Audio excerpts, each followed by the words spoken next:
pessoal, último momento da aula, né? Brasil, República, tá? Então, Emanuele, vem a resposta agora aí no finalzinho da aula, tá? Então, olha só, pessoal, 1889, proclamada República, tá? No primeiro momento, República da Espada, né? Marechal Hermes, perdão, Marechal Deodoro, Marechal Floriano. Logo depois, República das Oligarquias, ou República do Café com Leite. Depois, Era Vargas. Depois, República Democrática. Depois, Ditadura Militar, Nova República. Tá? Então, olha só, pessoal. Primeiro detalhe, né? Muita data para a gente poder fazer o sequencial, mas, de novo, elas não são importantes, não preciso decorar. Eu tenho que entender o processo, tá? Então, essa informação aqui, ó, ela é extremamente importante, tá? Tirando a nossa Constituição atual, obrigado, Bruno. Nenhuma Constituição do Brasil, República, se preocupa, né? Fala, menciona, conceitua a reforma agrária. Aí você fala, porra, prima, mas qual é a explicação? Meu amigo, o poder, né? Ele só faz concessão sob pressão, né? O poder só faz concessão sob pressão. Sem pressão, não há concessão, né? Sem pressão, eu não abro mão dos meus privilégios. Tá? Então quem é meu aluno sabe disso. O tempo todo a gente chama atenção para isso, né? Tem uma expressão, pessoal, que normalmente, né, o brasileiro usa nas passeatas, nos grandes movimentos, né? Você já viu isso em novela, você já viu isso em documentário, você já viu isso em filme. O povo unido jamais será vencido. Tá? E eu provoco os meus alunos em sala de aula. Isso, pessoal, o povo unido jamais será vencido. É uma verdade? Pensa, né? O povo unido jamais será vencido. Tá? É uma verdade? É uma verdade. Qual é o grande problema? É a unidade do povo. Né? O grande problema é a unidade do povo. Tá? Vou chegar no Jango. Marlon, tô chegando no Jango, tá? Cadê o Jango? Tá aqui, ó. O Jango tá aqui, né? O Jango tá aqui. Então vamos lá, espera um pouquinho, Marlon. Já eu chego no Jango. Então você tem aqui, tá? Cadê o camponês brasileiro? Desorganizado, bicho. Alienado.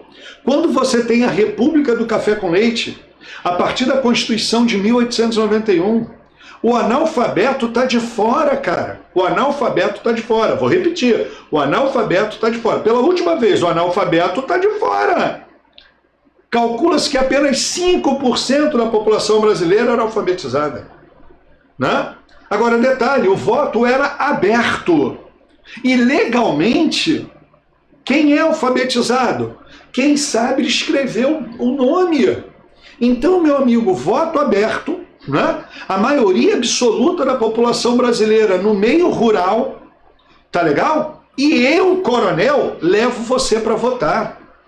Pô, prima, mas só vota quem é alfabetizado. Alfabetizado legalmente é quem sabe escrever o nome. Então, olha só, né? Eu tô aqui nesse espaço com o Bruno, que está operando maravilhosamente esse material todo. Eu nem sei para onde eu olho e o que eu faço, né? Mas tá lá. Eu vou pegar o Bruno, tá trabalhando na minha fazenda, então ele mora na minha fazenda, tá legal? Ele trabalha na minha fazenda, ele se diverte na minha fazenda. Pô, primo, ele não tem liberdade de ir na casa de um amigo, na fazenda do André? Pode, mas eu vejo a hora que ele sai e eu vejo a hora que ele volta. Aliás, eu vejo como ele volta, né? Se voltar bêbado e não trabalhar no dia seguinte, meu amigo, é pezinho na bunda. Então eu controlo o cara o tempo todo, beleza? E na hora de votar, eu quero que o Bruno vote, porque ele vai votar em quem?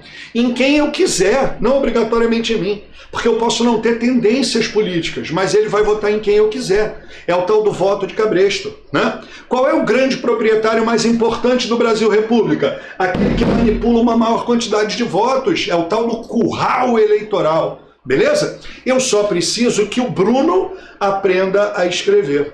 Então, perto das eleições, eu vou tirar um tempo do dia, porque o Bruno tem que trabalhar, né?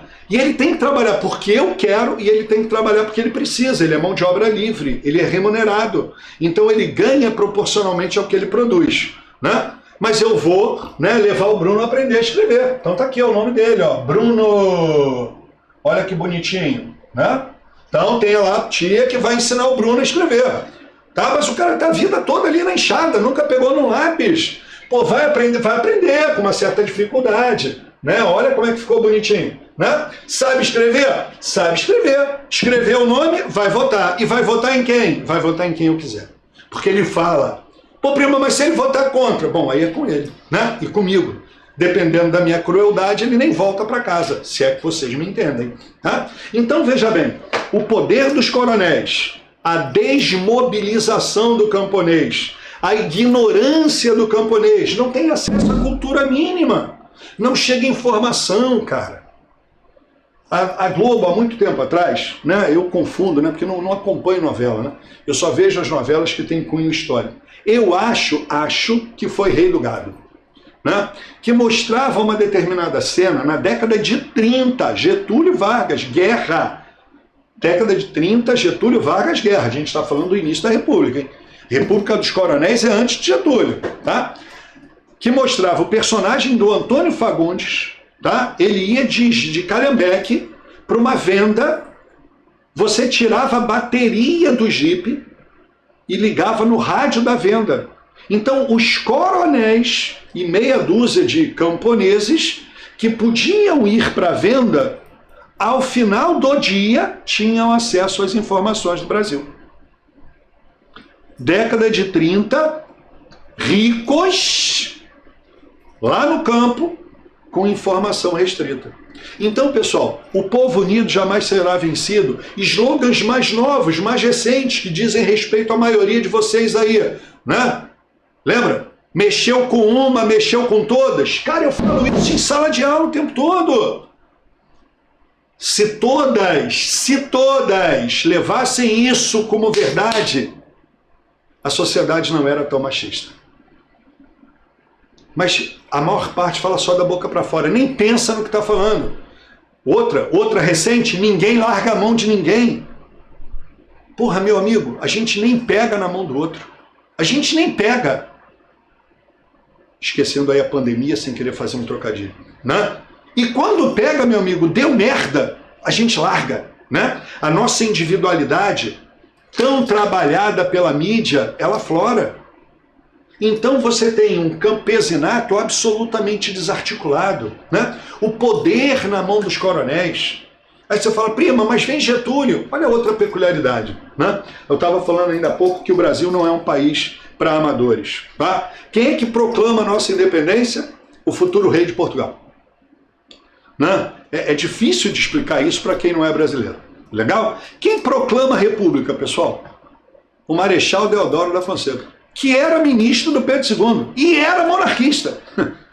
Então quem proclama a república era um monarquista. Beleza? E quem é que derruba a república oligárquica? Quem é que derruba o Washington Luiz? Quem é que acaba com a república das oligarquias? O oligarca Getúlio Vargas. Né? Então, assim, o Brasil não é para amadores. Correto? O Brasil não é para amadores. Vargas, prioridade total para quem, pessoal? Cidade. Né? Olha lá a linha de tempo, lembra? Linha de tempo, né? Vamos apagar o Bruno aqui. Estou provocando o Bruno, o cara está aqui me ajudando e eu sacaneando o Bruno. Né? Vamos apagar o Bruninho aqui. Então, olha só, pessoal. Vargas chega ao poder no Brasil em 30. Revolução de 30. E vai governar o Brasil até 45, quando é derrubado por um golpe. Então, um oligarca vai investir no setor o quê? Urbano industrial. Né?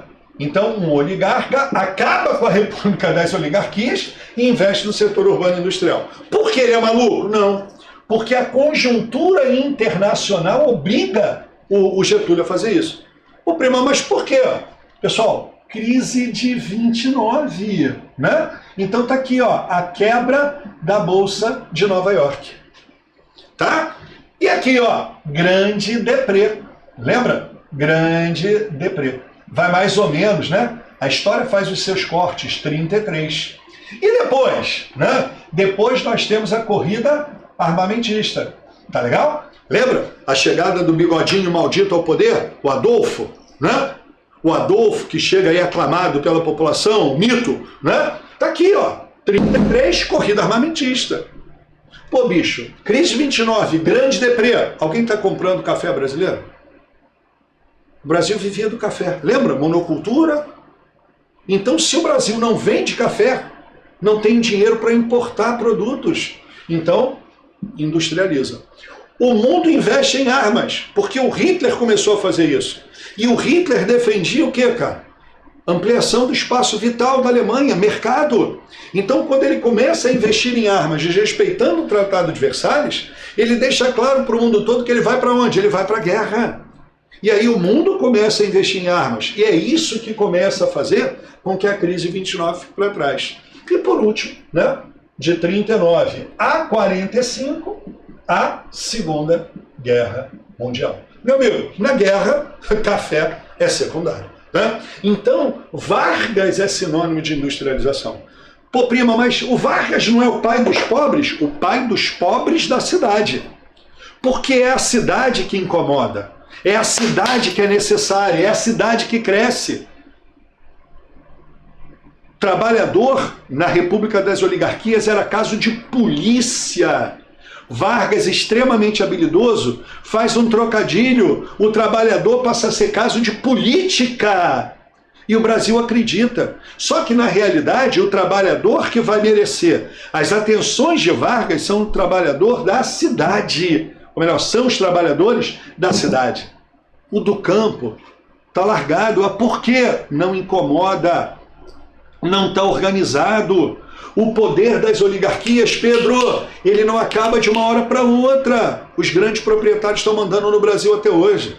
Beleza? Então, meu amigo, com Getúlio, nada acontece. Tá legal? Beleza?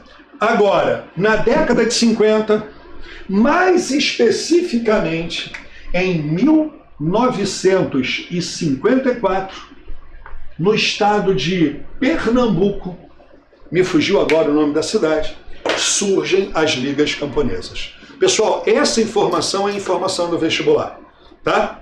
Agora, um detalhezinho, né? Quando Getúlio vai cair em 45, né? Quer dizer, na realidade, quando acaba a guerra e Getúlio é obrigado a redemocratizar o Brasil, tá? Surge em 1945, fundado pelo PCB, pelo Partido Comunista do Brasil, né? As ligas camponesas. Então, assim, originalmente as ligas surgem em 1945. Só que em 1947, no governo Dutra, o Brasil entra, né, na lógica da Guerra Fria, alinhando com os Estados Unidos. E aí o que o Dutra faz? Rompe com a União Soviética, bacana? Coloca o PCB na ilegalidade e caça os mandatos dos políticos do PCB. Ou seja, as ligas camponesas, originalmente surgidas em 1945, estão indo para a ilegalidade junto com o PCBão, né? Em 1947. Agora, em 1954, concentração fundiária, miséria do campesinato é tão grande que você tem uma rearticulação camponesa. Então, pessoal, para gente vestibular, tá? As ligas camponesas surgem em 1954. Bicho, olha o camponês se apresentando, né? Ligas, estou no coletivo, tá? Olha a galera no campo aí segurando a mão. Tranquilo? A partir do momento que você se apresenta, você é um problema. Você começa a ser um problema. Tá legal? E aí, olha o sequencial sem precisar decorar. Olha o sequencial. 54, surgimento das ligas camponesas em Pernambuco. Pessoal, essa ideia, ela vai sendo, né, copiada, reproduzida, né? Ela vai entusiasmando os camponeses no Brasil. 6 anos, né? 7 anos depois, 61, BH, né? Belo Horizonte, você vai ter o primeiro congresso de lavradores e trabalhadores agrícolas do Brasil. Meu amigo, até a década de 50, o trabalhador agrícola esquecido dos governantes brasileiros, né? Em 54, no mesmo ano que o Getúlio se mata, você tem as ligas aparecendo em Pernambuco e contagiando o Brasil. Estou presente, né? 61, estamos presentes, porque você vai ter, né, as várias ligas estaduais participando de um congresso. Maluco, congresso! Congresso é união de um monte. Tá claro isso? Beleza? Então, 61, congresso. Acho que foi o Marlon que perguntou, né? Charbel, olha o Jango aí, tá? Então, 61, o Jango já está chegando ao poder, porque o Jânio renuncia em setembro, né? Então você tem aqui, ó, Jango 61 chegando ao poder, em 62 o Jango já responde, né? Um cara da elite, grande proprietário de terras, o Jango é latifundiário, pessoal, pra caramba, né? Uma expressão que eu uso com as minhas filhas brincando, né? O Jango é grande proprietário de terras pra caramba, de montão a beça toda a vida. Tem tanta terra que o cara não se contenta com o Brasil, vai ter terra no Uruguai. O Jango era dono de terra no Brasil e no Uruguai. Vou repetir, o Jango é dono de terra no Brasil e no Uruguai. Eu vou repetir, né? O Jango é dono de terra no Brasil e no Uruguai. E o brasileiro chama o Jango de comunista. Maluco, o comunismo é contra a reforma agrária. O Jango é dono de terra, né? Agora, é um cara ligado ao trabalhador. O cara vem do PTB, o Partido Trabalhista, criado por Getúlio, né? Então, o Jango, em resposta a essa mobilização crescente dos trabalhadores, ele cria em 1962 a SUPRA, né? Pô, primo, o que significa isso? Tá? Superintendência de Política Agrária. A gente depois vai mandar o esquema para vocês, né? Né, eu falo demais, eu achei que a aula era pequena e ela já está meio que na correria, né? Então, pessoal, a gente vai mandar para vocês aí o esquema. Então, Superintendência de Política Agrária, em 1962. Bacana? Em 1963, nem coloquei aqui, vão surgir as FETAGs. Ô, prima, FETAGs, Federação, né, dos Trabalhadores em Agricultura. Tá legal? Só que essas estruturas, né, o E não é de estadual não, tá? Mas são estaduais, por isso que eu falei no plural, as FETAGs, né? Então, pessoal, como origem das ligas, surge uma Federação de Trabalhadores em Agricultura em 63. E essas FETAGs, elas vão dar origem, ainda em 63, à CONTAG, a Confederação Nacional dos Trabalhadores em Agricultura. Então, o que é essa Confederação Nacional? É a reunião das FETAGs. Cara, olha como é que rapidamente esse trabalhador rural, ele ganha consciência. Tá claro? Então, ele que teve manipulado e alijado do processo até a década de 50, em pouco tempo, ele força um presidente latifundiário a criar uma superintendência para a agricultura. E mais do que isso, 2 anos depois, buscando efetivamente o apoio dos trabalhadores contra as elites, ele anuncia no famoso comício da Central do Brasil as suas reformas de base. E aí, pessoal, quando ele anuncia as reformas de base, e aí veja bem, né? Falar de reforma de base é falar de quê?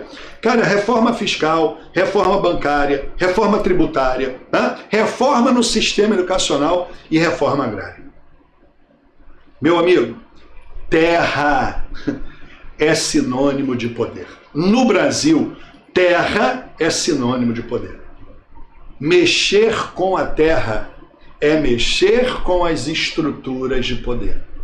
Quando o Jango anuncia, no comício da Central, o seu projeto de reforma agrária, ou seja, confiscar, né, os latifúndios improdutivos e distribuir terra, meu amigo, mexeu com a elite. Né? Agora, vou distribuir a terra por quê?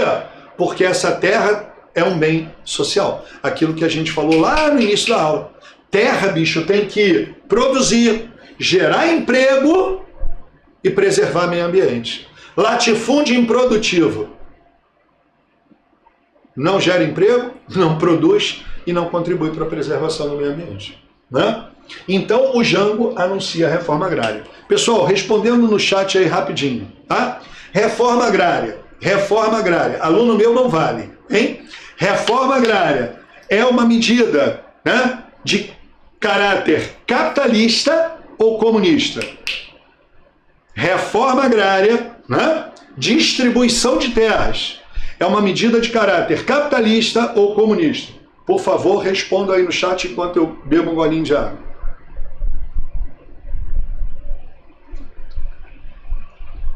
Bruno, acho que esse é mais difícil de contabilizar, né? Ou não? É mole?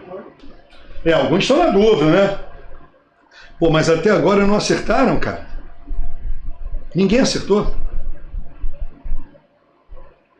Não, todo mundo acertou, né? Reforma agrária é capitalista, né?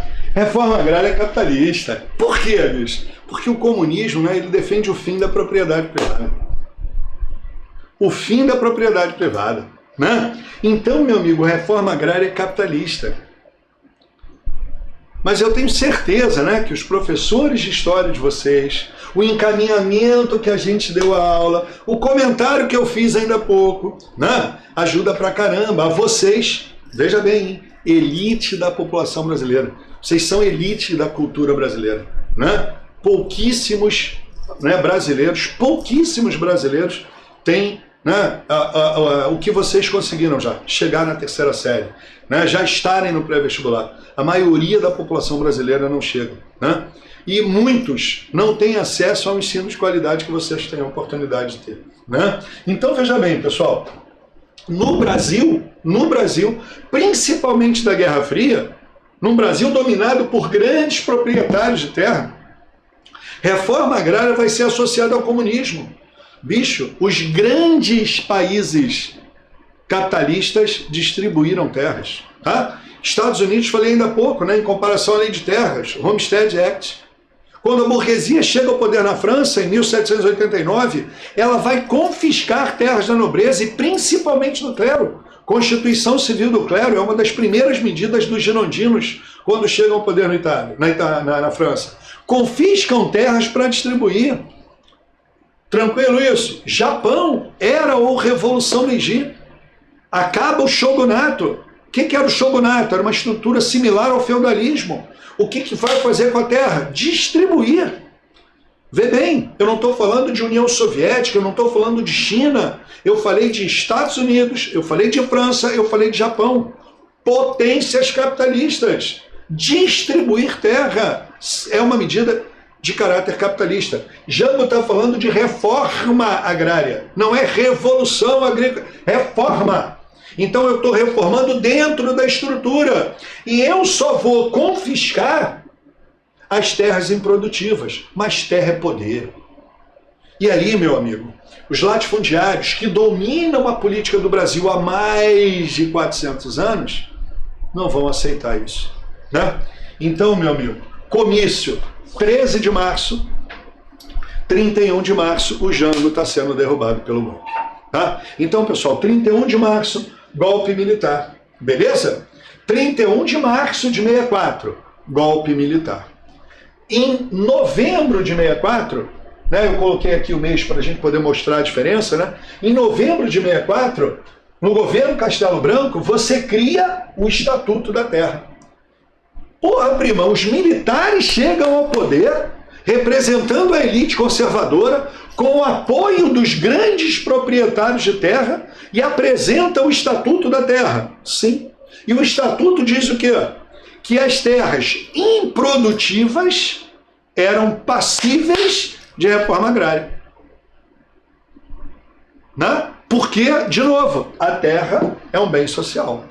Então, se a terra, né, ela não cumpre a sua função social, de produzir, de gerar emprego e de preservar o meio ambiente, ela é passível de reforma agrária. Aí tu fala, porra, primo, então a partir do Estatuto da Terra, a reforma agrária começa a acontecer. Porra, não. Ué, primo, então por que o Estatuto da Terra? Meu amigo, os militares apresentam o Estatuto da Terra, olha só, apresentam o Estatuto da Terra imediatamente após derrubar um presidente que era apoiado pela população, João Goulart. Pela população urbana e rural. Porque foi o primeiro presidente do Brasil a propor o quê? A reforma agrária. E a gente não pode esquecer que esse camponês, assim como o trabalhador urbano através dos sindicatos e os estudantes, eles vêm num crescente de mobilização. Então, veja bem, o grande objetivo dos militares com a criação do Estatuto da Terra é o quê? É exatamente o de desmobilizar o camponês. Tá? Veja bem, hein? Desmobilizar o camponês. Porque ainda em abril, no ato institucional número 1, os sindicatos, as estruturas estudantis e as ligas camponesas são colocadas na ilegalidade. Né? Então, além da ilegalidade do ato número 1, eu tenho o Estatuto da Terra, né, que vem para desmobilizar o camponês. Aí você fala, mas prima, vai desmobilizar o camponês por quê? Tá? Porque eu estou prometendo aqui, ó. Criei um estatuto, bicho, é porque eu vou fazer a reforma.